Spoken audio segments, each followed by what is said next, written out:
Hello students, मैं विशाल गुप्ता आपका teacher. इस वीडियो में मैं आपको क्लास 12 सब्जेक्ट अकाउंटेंसी का जो हमारा चैप्टर चल रहा है रिटायरमेंट ऑफ ए पार्टनर, उसका क्वेश्चन नंबर 44 कराने जा रहा हूँ from the book of T.S.. Grewal. ठीक है जी स्टूडेंट्स, एक क्वेश्चन में लिखा है कि on 31 March 2022 the balance sheet of A B C who were sharing profits in the ratio of their capital. So capital की रेशो है तो 45,000, 30,000 एंड 15,000 ये इनकी रेशो है। ओके जी, तो 45, 30 और ये 15 बन जाएगा, तो ये आ जाएगा 1, 2 और 3। तो इनकी रेशो मैं यहाँ पे लिख देता हूँ 3:2:1 की ये रेशो आ गई। अभी इस तरीके से लिख लीजिए, बी रिटायर हो रहा है 1 अप्रैल 2022 को on the following adjustment were agreed. ये सारी एडजस्टमेंट करने के बाद लास्ट में क्या लिखा है, prepare capital accounts of partners and balance sheet of the firm of A and C. तो इसका मतलब हमें सारा काम वही करना है, लेकिन मैं एडजस्टमेंट्स में देख रहा हूँ कि रिवैल्यूएशन अकाउंट की एंट्रीज भी हैं, मतलब रिवैल्यूएशन से रिलेटेड। तो इसलिए हमें रिवैल्यूएशन अकाउंट भी बनाना पड़ेगा, चाहे वो वर्किंग नोट में बनाओ चाहे ऐसे ही बना लो, क्योंकि उसको बनाए बिना आप आगे बैलेंस शीट में एडजस्टमेंट्स नहीं डाल पाओगे और कैपिटल अकाउंट में भी ठीक तरीके से बैलेंस रिवैल्यूएशन का नहीं जा पाएगा। ओके जी, तो चलिए हम स्टार्ट करते हैं एक एक करके रिवैल्यूएशन की एडजस्टमेंट्स को करना जो पहले गिवन है। सो पहली एडजस्टमेंट है out of the amount of insurance premium debited to profit and loss account ₹1000 to be carry forward as prepaid insurance. तो प्रीपेड इंश्योरेंस करने को बोल रहा है वो, तो इसका मतलब प्रीपेड इंश्योरेंस जो होती है वो क्या होती है, एसेट होती है, ये बढ़ रही है एसेट। प्रीपेड इंश्योरेंस एक अनरिकॉर्डेड एसेट के फॉर्म में आती है, ठीक है, तो वो ये यहाँ आ जाएगा। ओके, दूसरा फ्री होल्ड प्रीमाइजेस भी एप्रिशिएटेड, तो ये भी बढ़ रही है, फ्री होल्ड प्रीमाइसेस ये कितना है 10%, तो ये आ गया 5,000। ओके जी, उसके बाद provision for doubtful debts to be brought up to 5%, 5% और बढ़ानी है प्रोविजन। तो ये क्या है, ऑलरेडी 200 लगी हुई है, 10,000 का 5% 500 का, तो 300 और बढ़ा दो। तो यहाँ पे आ जाएगा to provision for doubtful debts, कितना 300 रुपये का और आ जाएगा ये। उसके बाद क्या कह रहा है वो, machinery to be reduce by 5%, to machinery 5% से कम कर दो। टू मशीनरी इस तरफ लिख के, मशीनरी कितने की, 24,000 की, ठीक है जी। 24,000 का 10% 1,200 होता है और 5% 24,000 का 10% कितना आएगा 2400 और 5% 1,200 आ गया। ओके जी, 5% निकालिए ना मैंने उसका।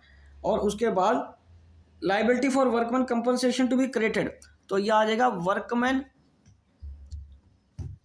कंपनसेशन, जहाँ तो क्लेम लिख लो या प्रोविजन लिख लो, एक ही बात है, मैं क्लेम लिख रहा हूँ। तो ये क्या आ गया, लाइबिलिटी बढ़ रही है 1,500 की, तो ये 1,500 की लाइबिलिटी बढ़ गई, और इसमें कुछ नहीं आएगा, और उसमें कुछ नहीं आएगा। 6,000 ये आ गया, ठीक है। To gain transferred to revaluation और to partners capital account, sorry partners capital accounts, और नाम क्या उनके, ए बी सी। रेशो तो हमने कैलकुलेट कर ही लिया, 3/6, 2/6 और 1/6। अब इसका प्रॉफिट निकालो, कितना आ गया, ये आ गया 27 और 3,000, तो ये 3,000 प्रॉफिट बच गया। 3,000 माइनस करने के बाद, तो 3,000 को 6 से करा, ये आ गया आपका 500, ये आ गया 1,000 और ये आ गया 1,500। तो अब बनाएंगे हम कैपिटल अकाउंट। देखा बेटा, जब तक ये आप नहीं बनाओगे तब तक आपसे ना कैपिटल अकाउंट का ये बैलेंस निकलना था कैलकुलेट होके, ना ही ये फिर बैलेंस शीट में आगे हम ये एडजस्टमेंट ढंग से कर पाते। तो चलिए अब हम करते हैं by balance brought down. Balance brought down कितना है, ओ यार मैं कहाँ लिखी जा रहा हूँ, ये कुछ ज़्यादा ही आगे चला गया, थोड़ा सा ही कॉलम था हमारे पास। तो यहाँ लिखो बाय बैलेंस ब्रॉट डाउन कितना है, उनके पास 45,000, 30,000 और ये 15,000, ठीक है। मैं कुछ ज़्यादा ही आगे चला गया, चलो यहीं तक जाना था, ठीक है, 3 है ना, कंजस्टेड हो जाता है।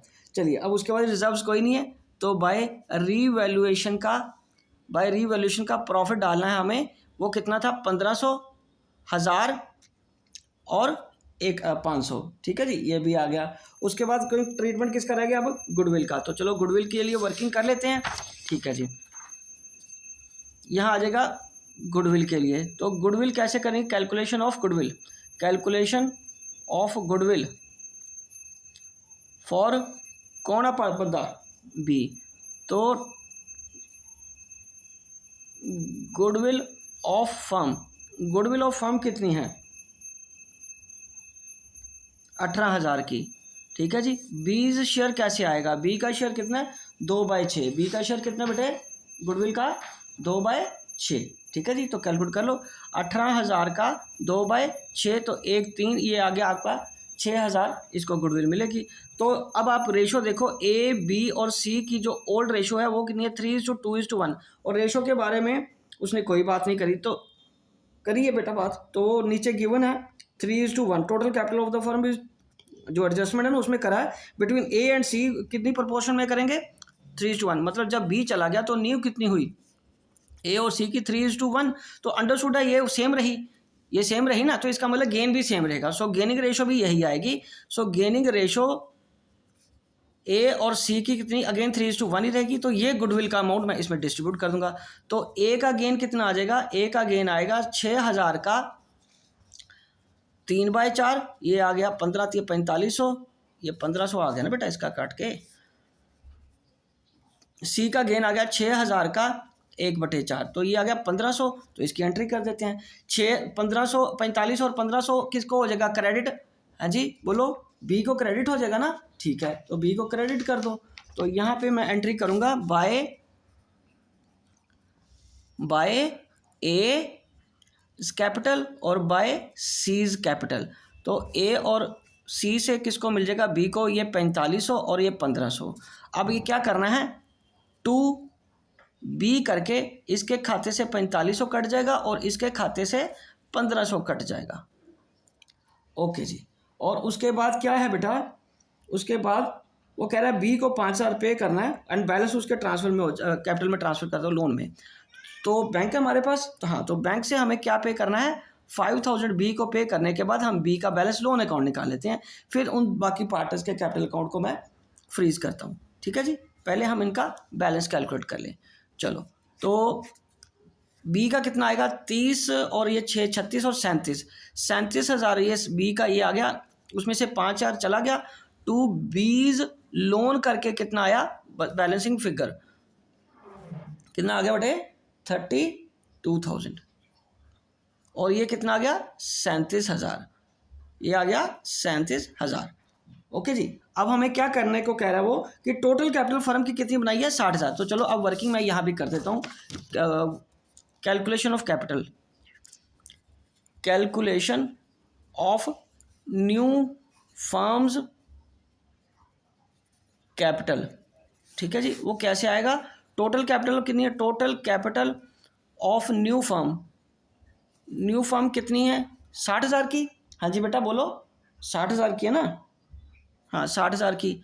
और तो ए और सी में डिस्ट्रीब्यूट करनी है, ये आ जाएगा 60,000 इंटू 3/4, 60,000 इंटू 1/4, ये आ गया 15,000, ये आ गया 45,000, ठीक है जी। तो ये 15 और 45 आ गया, तो ये इनकी कैपिटल का बैलेंस आ जाएगा।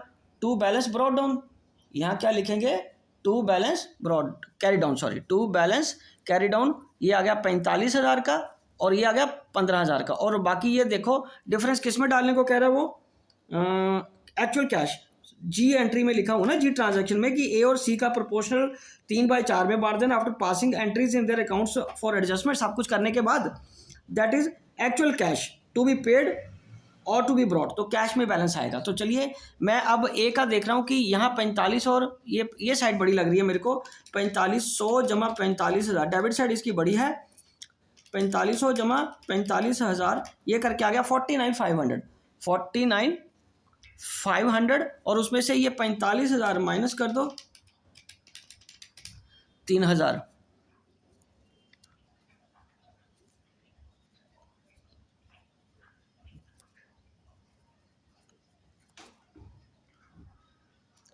$16,500, और ये बैलेंस आ जाएगा इसका 16,500, ये 15,500, तो 1,000 रुपया ये कंट्रीब्यूट करेगा।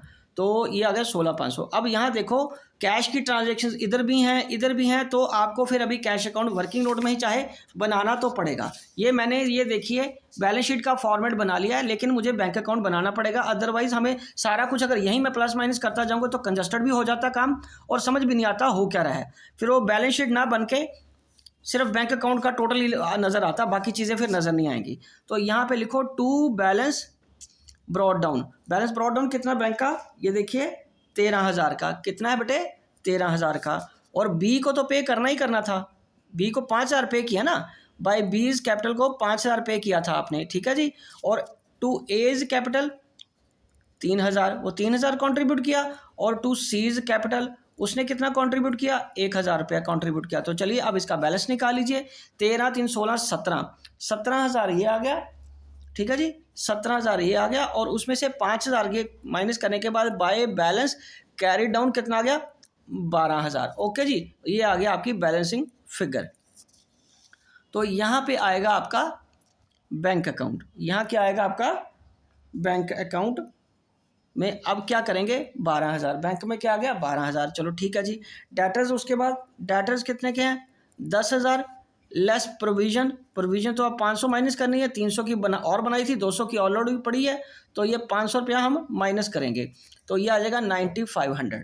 उसके बाद क्या है, स्टॉक्स। स्टॉक्स में हमने कोई चेंज नहीं किया था, स्टॉक्स आ गया 9,000। ओके, तो अब मशीनरी में हमने 1,200 माइनस किया था, 24,000 में से 1,200 अगर माइनस कर दोगे तो आ जाएगा मेरे पास 22,800। आज बड़ी दिनों के बाद मैंने एसेट साइड से शुरू किया, लेकिन क्योंकि ज़्यादातर मैं लाइबिलिटी साइड से शुरू करता हूँ, तो हालांकि कोई फ़र्क नहीं होता उसमें, बस एक मैटर ऑफ प्रैक्टिस है। फ्री होल्ड प्रीमाइसेस, ठीक है जी, उससे कोई फ़र्क नहीं पड़ता कि आप पहले एसेट साइड बना रहे हो या लाइबिलिटी साइड बना रहे हो, आपका टोटल या वर्किंग जब तक ठीक है उसमें कोई दिक्कत नहीं है।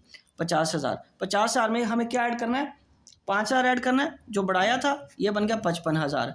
और क्या आएगा बेटे, प्रीपेड इंश्योरेंस। प्रीपेड इंश्योरेंस कितने का, 1,000 रुपये का, तो ये आ गया इधर 1,000 रुपये का। तो चलिए इसका टोटल करके देखते हैं। ये आ गया 12,000 और 9500 जमा 9,000 जमा 22,800 जमा 55,000 जमा 1,000, तो ये आ जाएगा 1,09,300। आंसर देखिए 1,09,300 है, जवाब दुरुस्त है। चलो ये हमारी एसेट साइड मिल गई, इसी तरह हम लाइबिलिटी साइड मिलाते हैं। ओके जी, चलिए उसके बाद हम इधर बात करेंगे सबसे पहले क्रेडिटर्स की। क्रेडिटर्स में कोई चेंज आया, नहीं आया, तो ठीक है 10,000 यहीं लिख लो। बिल्स पेबल में कोई चेंज आया था, नहीं आया था, बिल्स पेबल भी वैसे के वैसे लिख लो। 5,000 कैपिटल अकाउंट तो डेफिनेटली चेंज आया। कैपिटल अकाउंट्स में ये तो मुझे याद भी है कितना, 45,000 और 15,000, ये पीछे देखने की मेरा मतलब ज़रूरत नहीं पड़ रही। फिगर 60,000 थी ना, वो हमने खुद इसमें कैलकुलेट किया था 3:1 में। और बाकी बी का लोन, बीज लोन अकाउंट, बी का लोन कितना है हमारे पास, 32,000 का। और एक क्या रह गया, वर्कमैन कंपनसेशन क्लेम, कितने का, 1,500 का वर्कमैन कंपनसेशन क्लेम। तो ये आ गया 10,800 जमा 5,000 जमा 45,000 जमा 15,000 जमा 32,000 जमा 1,500, तो ये आ गया 1,09,300। ठीक है जी, ये सारा आ गया। ओके जी, तो चलिए इसी के साथ ये क्वेश्चन हमारा क्या होता है, कंप्लीट होता है। आई होप कि आपको अच्छे से समझ आ गया होगा। मैं इसी के साथ ये वीडियो कंक्लूड करता हूँ। ओके जी, डन।